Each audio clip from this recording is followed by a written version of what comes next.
Right. We start with paper 1 of 2, May, June 2020, Sociology. Okay. Start, please. The comparative study is a scientific approach to sociological research. Here, right? Yes, please. And is often used by positivists, Positivist. sociologists, can compare data between social groups and identity differences between them, such as educational achievement. Sociologists may compare data such as different female literacy rates around the world. Female literacy rates after the percentage of women over 15 years of age that can read and write in a country. Another example of a comparative study in the UK census. Every 10 years in all the UK, as all households have to complete a detailed survey. Many of the questions are standardized and remain the same. Standardized. Standardized. Standardized. Okay. Standardized.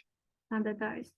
And remain the same over time. Like many sources of official statistics, the UK census gathers a large amount of quantitative data, taking a macro approach. Okay. When we talk about the macro approach, these are the structuralists. Okay. So we'll go back to so they said from source A, identify. Please read the question, please. Source A, identify the 2 countries with the lowest female literacy rate. So we'll go back to the data. Afghanistan and Nigeria.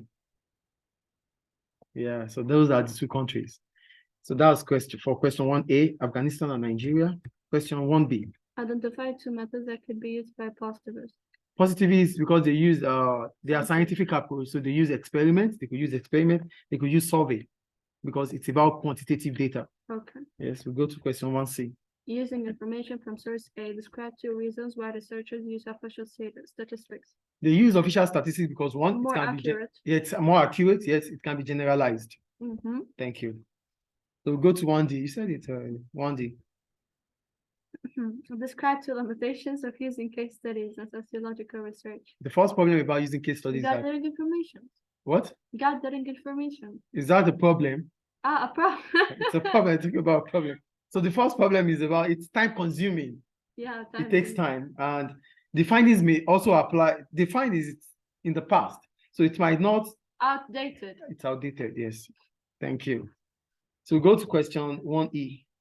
Describe 2 strengths and 2 limitations of using the unstructured interviews in sociological research. When you use unstructured interview, 1, it provides detailed and valid data. Why? Because you are making the research based on the point of view of the participants or respondents. And the second point is that it is flexible, as it allows the interviewer to adjust his or her questions to suit the interviewees. And 2 limitations of using unstructured. So what are the problems about unstructured interview? 1, it is time consuming because you need to to make a process and transcribe. That's the first point. The second point is that Outturn effect. Outturn effect. Yeah. Yes, outturn effect is also there. And the third point we could mention is when you talk about outturn effect, the interviewer will affect the interviewee's behavior. Yes, outturn effect. Thank you. And I also talked about the individual, the interviewer's need. It needs someone that has to go with unstructured interview needs to be skilled. Yeah. And not everybody does unstructured interview. Simple. Okay. We go to 1F. Explain why objectivity is difficult to maintain when carrying out sociological research. So the first point is about using the diaries. So diary is a secondary data. So when you use a diary as a sociological research, a secondary data, you don't know if the person that has written those things on that diary is saying the truth or not. Yeah. That's the first point. The second point is that I said official statistics use the secondary data. They have been recorded to support government opinion. They are statistics, they are government opinions. So whatever happens there, it will be favorable. It will be in favor of the government. So the third point is that observation may lead to researchers going native. It is we call it what's it called? When interviewers or researchers go into native, that means they become part of the group that they are being observing or being researched upon. So this makes them to have bias, and they stop being objective because they become part of those groups. The point is, you become native. They said, oh, the researcher becomes native or goes native because he sees or she sees himself or herself being part of that group. So that takes validity away. That takes objectivity away. Do you get the point? Yeah. Why we move on? To what extent are macrostructuralists approaches the most useful for understanding society? The first thing about structuralists is they made us understand that we should see the society, not the individual, that the society pull the strings, not the individual pulling the strings. That's the first point. So it shows us that there's always a relationship between social institutions. Did you get my point? The second point, the third point I talk about is the functionalist approach. They believe that there's consensus in the society. So with consensus, major institutions, they are able to, they agree, they disagree to agree. That is functionalist. Then I talked about Marxisms. So for Marxisms, they unveil the interest of the dominant and powerful groups in the society. So which means we can't talk about the society. We can't talk about the society without seeing it in macro approach, which interpretivists are not talking about. Because interpretivists, they talked about the micro approach, which is seeing the individual in the society. Do you understand? Yeah. Okay. Go to 2. Functionalists believe for society. Functionalists believe for society to work well, people need to agree on a common set of values. This is what we call consensus. Okay. Oh, this is known as, is there already? Some actions and socializations are ways to ensure that members of the society share the same values. However, socializations and sanctions differ depending on the age and gender of the individual.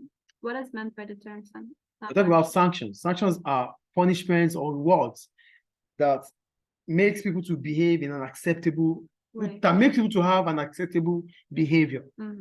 Describe 2 examples of values. Values can be honesty. That's being truthful all the time to people. That is a value. 2, democracy.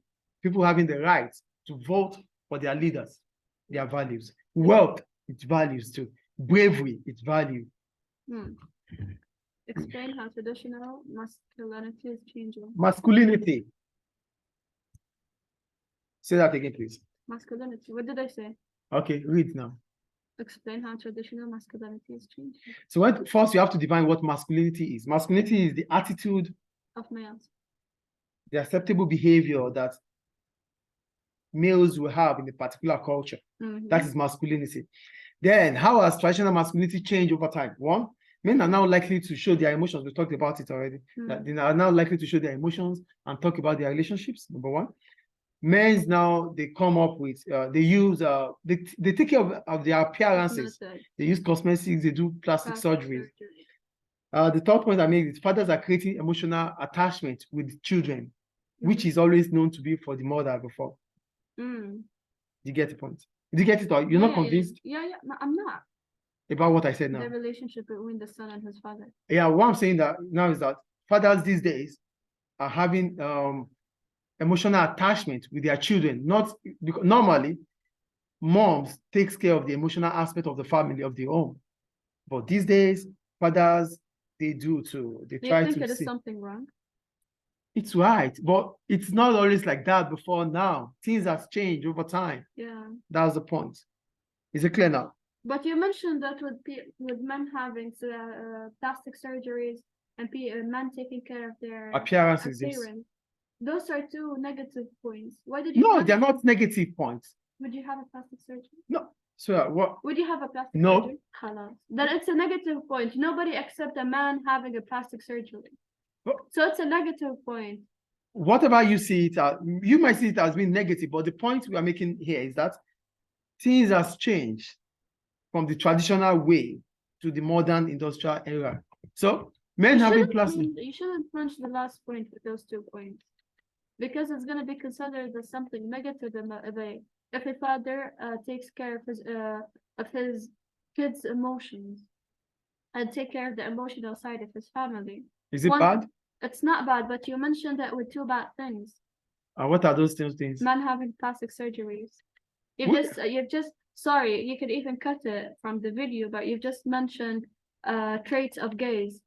Like those who have the plastic surgeries, who takes care of their cosmetics, who talks about relationships, who have their own emotions, being emotional, which is one of the girls' trait. Yeah. Offering. So it's something negative. How is it negative? But these days, men do cry. They cry about things outside. Yes or no? Is it a negative thing too? It's not a negative thing, but you just mentioned that with you explained that with a different way. Like they're getting emotional. Yes. Emotional, like crying. Okay. Crying in a hard moment. Yeah. Like, look at it now. When you watch football matches, you see those teams losing. The guys, or the men team now, they lose games and they start crying. Publicly. Those days, men do cry, but they cry inside. They cry, they don't cry publicly. Yeah. But these days, men do cry publicly. That is the point. Okay, so you think it's something positive? Being emotional, is it bad? You think it is something positive? Yes. Okay. So move on. Then the next one, please. So explain why some sociologists argue that childhood is a social construction. So social construction is the idea of that the social situation is being planned, that whatever we have in this world is constructed. That is what social construction is. So that means talking about gender, talking about religion, all these things are constructed. That is what social construction is. So yeah, I said social construction is the idea that social situations and events are made by the society. So based on the structuralists, they see this society making everything. So according to Harris, he had said children used to wear the same clothes as adults, but nowadays they don't. Harris said before now, children and parents, they used to wear the same clothes, but these days, child will not wear the same as his parents. That's the first point. The second point is about children's rights have changed hugely over time, like employment rights. There's no more child labor. So now children have their rights. Do you get the point I'm making here? Yeah. The third point I talk about is the way childhood is being considered in different countries. Libya, the way childhood is in Libya is different from the way childhood is being considered in Nigeria. That's the point. It's different. That means it's socially constructed. Do you get the point? The society constructs it. The society make it. If not, it should be universal. We shouldn't be talking about childhood different, being different from in Libya, different from Nigeria. Why is it different? It's because the society in Nigeria constructed the childhood. The society in Libya constructed its own childhood. Do you get the point? That is what the extent at which social construction is about society. Is it clear, please? Yeah. Okay. E. To what extent does functionalism offer the best explanation of why individuals join youth subculture? Youth subculture. So here I said, functionalists argue that joining youth subculture is a way of managing transition from childhood to adulthood. So do you get the point I'm making here? Like, being a child, now you're becoming an adult. So you need to join youth subsection or youth subculture to be able to manage that period, which is very, very it's a period of, it's a period that takes a lot of, how do we put it? How do I use the word? It's a delicate period. So it needs managing. That was the first point. So the second point I wrote is that functionalists argue that young people need to find a way to distinguish themselves from their parents. So they feel, I'm not my mom, I'm not my dad. I don't want to behave like my mom or dad. I need to be me. Yeah. And getting me should be maybe I have to separate myself. I have to detach myself from the family. So making youth subculture becomes popular. The third point is joining youth subculture can be a way of gaining success and status in the society. And the last point I made is that functionalists argue that youth subculture are a way of dealing with stress caused by the transition between childhood to adulthood. The first one is managing it. The last one is the stress.